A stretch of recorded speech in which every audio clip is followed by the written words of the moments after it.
traders, FX Pip Collector here. Today is Friday, November 1st, and I'm going to be analyzing the Euro Yen starting on the monthly, working my way all the way down to the 1 hour time frame for the full top-down analysis. But first, don't forget to check out my website, fxpipcollector.com, if you'd like to get access to my swing trade signals, my daily members only live streams on Zoom, and my 34 video trading course are included for only $30 per month. So anyways, on the Euro Yen, I still think this is so extremely clearly a 1, 2, 3. I think we're likely in a wave 4 right now, which will most likely make 3 waves down before it does go up and make a wave 5. So taking it down to the weekly time frame. On the weekly time frame, I think that we are in the wave B right now. This is the A, this is the B. Now wave Bs can go pretty high. They can actually sometimes take out the previous highs. So this does not have to end here. It could go up a lot more before it potentially goes down and makes a C of wave 4.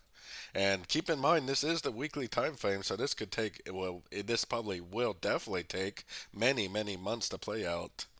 Going down to the daily time frame. On the daily time frame, I think this is the A. I think this is an A, B, C of B. We are approaching my target, which I've been talking about for a while because of this drop-based drop zone we got right here. Now, we haven't technically hit it yet, so I mean, I think there's a good chance that it will go up and retest one of these highs. Then if it goes down, then if it breaks structure, that's what I would be looking for the confirmation for the end of a correction, end of a wave B, and continuation down for a wave C. But it doesn't really have to break at this fib level. It could go up, grab that fib level, go down, make a higher low, go up and up and up and up. The trend isn't over until the market says the trend is over. Going down to the 4 hour time frame, my most recent structure level is right here. So any move I see to the downside, I'm still looking at as nothing more than possibly a correction to the uptrend. Now, if this goes up and makes a new high, then I can move my structure level up to here. And if it breaks that structure level, then that will tell me the wave B is over also. But until it actually makes a new high, the structure level that confirms the end of a trend for me is right here. So this could go down and take out this structure, and that doesn't tell me anything at all. It could easily do that and make a higher low and just keep on going up.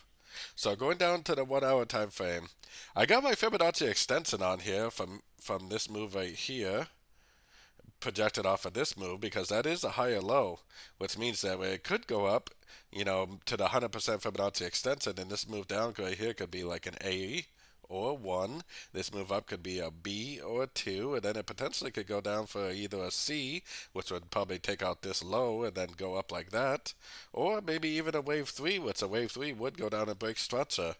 Definitely looks like a pretty likely possibility, but on all the higher time frames, we're in an uptrend.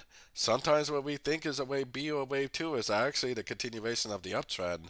So be very, very cautious sorting it, because every single higher time frame is telling you to look for longs. So if you're on these shorter time frames trying to go shorts, you are definitely fighting the trend. We don't want to fight the trend because the trend is your friend. Looking for logs at the end of every single one of these little pullbacks has been an amazing strategy, and I would definitely continue to do so until the market says otherwise. So don't forget to join my free Discord group. It's linked down here in the corner, and as always, thank you and happy trading.